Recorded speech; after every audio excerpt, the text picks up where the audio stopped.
View of Labour, but economists say small business plays a major role in contributing to the economy. A significant portion of South Africa's workforce is concentrated in the small business sector. With the news of the economy shrinking, what role can business play in helping the ailing economy? To discuss this, we're joined on the line by the newly appointed Minister of Small Business Development, Khumbudzo Ntshavheni. Ms. Ntshavheni, thank you so much for making the time to talk to us this morning. Perhaps let's start by congratulating you on your new position. Thank you. What do you feel are the most important things for you when you come in, have to hit the ground running, and then comes the news that the economy is contracting? I think what has to be clear is that when the economy contracts, the small businesses are the first one to be hit hardest. So I think our priority in this space, and which has been the priority, is to say we must get the cash flow of small businesses going. How do we do that?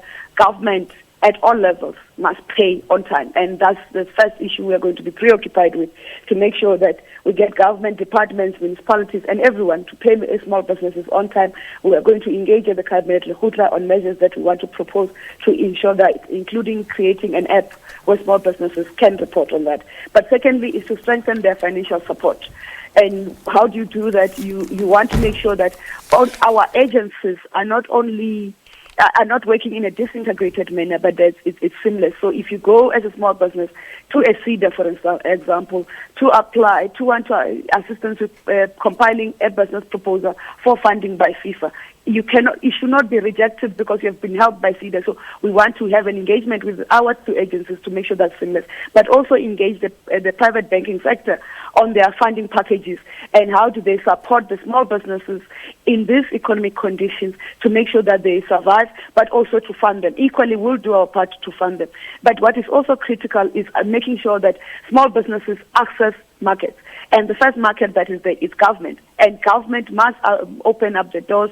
We must ask ourselves, in the textile and tailor, what do you call them, the seamstressing and dressmaking and all those, why are we still buying our clothing from somewhere else when we've got people who can make the linen and hospital patients' clothes from there? So those are the engagements we're going to have. But we also want to have an engagement with the big business in the retail sector to say, what is your quota that you are taking? We know they'll talk about mass and volume, but we are saying to them, if you aggregate or you get together all the small businesses who are doing all these kinds of things, you can get the kind of volumes that you want, because they get a big business to manufacture soap for them, but they could get smaller businesses together to manufacture soap and give them the specifications and all the requirements, and those people will meet the specifications and requirements, and on the back of that, government will be giving support.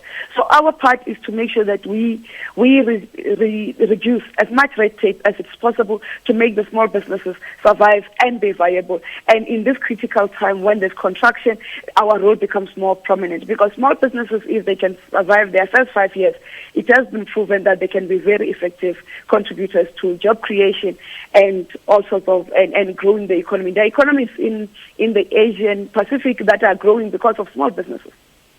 You're talking about encouraging government to give business to small businesses, which should be done, and it's commendable. But we were talking to Labour just now in the form of COSATU, and they were concerned about the fact that the president, in his efforts to renew and grow the economy, is talking more about FDI. How will you compete with that market? I think we need to correct that. The president is not focused on FDIs. The president is focused on growing the economy in all forms. And that's why if in the people were expecting that this ministry and this department will be wiped off as part of the rationalization and restructuring of government. He kept this department because he knows of its value. And when you are giving us the mandate as the deployees in the department, he was saying to us, we are depending on you to deliver, because that is the thrust of our economy. So it's not true that he's dependent on that. The president has committed to support us fully. Remember, the president is the one who has announced that we must create an innovation fund, and it should be a small business innovation fund. Our role is to make sure that those things that he has pronounced on, we make them a reality, and it should happen now. One of the biggest concerns since the formation of your department is that Treasury does not support you sufficiently in terms of providing finances for your department. How will you be able to change that around? I think it's not an issue of finances. Maybe because I come from a business sector myself, I believe that most businesses, they use other people's money to grow. And we've got I think, sizable funding through CEDA and FIFA, and we should use that. But there is money out there to support small businesses. Our role is to integrate that and make sure that we coordinate that, to ensure that small businesses can access that funding wherever it is. It's not the responsibility of the department to be dishing out money to small businesses, but to make sure that wherever money exists for small businesses, that money is accessed and used effectively to support small businesses. Perhaps, Minister, I should reword that question. What I meant was, is there sufficient allocation to the department itself so that it can carry out its mandate and its programs? The answer is it's never sufficient, but we can survive with what we have. One of the other concerns as you go in and you're going to create programs and policy for your department is that government officials and policymakers are not listening to evidence-based solutions, like solutions coming from organizations like States SA or coming from your partners such as COSATU. How much are you going to use stakeholders in making decisions in your division? We cannot survive without listening, and I don't think people just don't listen. They are just competing issues. But in the department that I've been assigned the responsibility, you cannot survive without getting the input of stakeholders. It's mostly stakeholder-driven. It's because it's solutions. If you think that you've got all the solutions, it's not correct. Because even the small businesses that are out there, small and medium enterprise businesses and corporates, they have ideas on what should happen on their part, and they have meaningful suggestion on what should happen. So those are the things that we'll be listening to. Because, for instance, if I give you is that the payment issue is not an issue that is my suggestion. It's an issue that small businesses have been crying out for. And there have been people inboxing on what to do, and I found that meaningful. So those are the things that we're following up on, and the partnership that is required. That's why I said we're not going to be occupying our space fighting for higher budget. We're going to occupy ourselves on saying where do we get more money where it resides so that we can use that. Because stakeholders have come on board and said, no, we've got 300 million here, we've got 700 million here. We want you to do X, Y, Z for us to be able to make sure that money reaches small businesses and we support. Of course, we'll come with our own conditions so that this is what we want to see. Because our belief is that we need to have a register of small businesses and know which ones are graduating out and how do we support them as they become medium-sized businesses, and how do we, the ones that are battling, that have great potential, how do we handhold them to remain and not fall off the wagon unnecessarily so. And also, how do we protect the small business owners themselves, that when the business fails, it's not them as personal, on their personal capacities that are also destroyed in the process.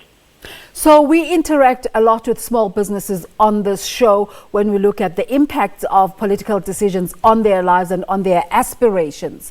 Small business people watching now, and small business people depend on hope really, who are watching and thinking this new minister is saying all the right things. How do they know, how can they interact with you in a meaningful way to make sure that we're not just talking here, they can see things starting to happen? We want to create a call center or a platform where they can interact with us, and we get their suggestion and we give them feedback. And that we should be able to announce, or the president should be able to announce it if it's big enough within his zone. If we can't get it there, we will announce with our midterm budget review process to say this is what we want to do, and we're engaging the agencies on how that should be made possible. We'll make the major announcement soon, and if we are given just a few weeks to settle down, we should be able to make the necessary announcement, and they'll know how to interact with us in a more robust and meaningful conversation. We'll be awaiting to see how that all unfolds. Again, congratulations on your new posting. The new Minister of Small Business Development, Khumbudzo Ntshavheni.